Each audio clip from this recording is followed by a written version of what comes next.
तुम्ही पाहत आहात MCN न्यूज मराठी।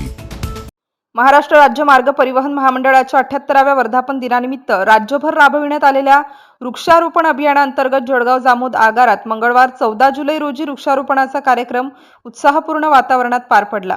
या उपक्रमाचा शुभारंभ जळगाव जामोदचे नगराध्यक्ष गणेश दांडगे यांचे हस्ते वृक्षारोपण करून करण्यात आला। यावेळी उपस्थित मान्यवरांनी पर्यावरण संवर्धनाचा संदेश देत अधिकाधिक वृक्ष लागवड करण्याबरोबरच त्यांचे संगोपन करण्याचे आवाहन केले। कार्यक्रमाला आगार व्यवस्थापक मुकुंद न्हावकर, वाहतूक निरीक्षक हाडोळे, वरिष्ठ लिपिक वासुदेव उंबरकर, प्रमुख कारागीर गजानन निकडे, रघुनाथ जंजाड, राजू उमरकर तसेच आगारातील चालक, वाहन यात्रिक कर्मचारी आणि इतर अधिकारी कर्मचारी मोठ्या संख्येने उपस्थित होते। यावेळी उपस्थित मान्यवरांनी वृक्षारोपण ही केवळ औपचारिकता नसून वृक्षांचे संगोपन ही संवर्धन ही प्रत्येकाची सामूहिक जबाबदारी असल्याचे सांगितले। पर्यावरण संरक्षण, हरित परिसराची निर्मिती आणि स्वच्छ वातावरणाचा संदेश देणाऱ्या या उपक्रमाला सर्व उपस्थितांनी उत्स्फूर्त प्रतिसाद दिला। MCN न्यूज मराठी करिता ज्ञानदेव राजनकर, जळगाव।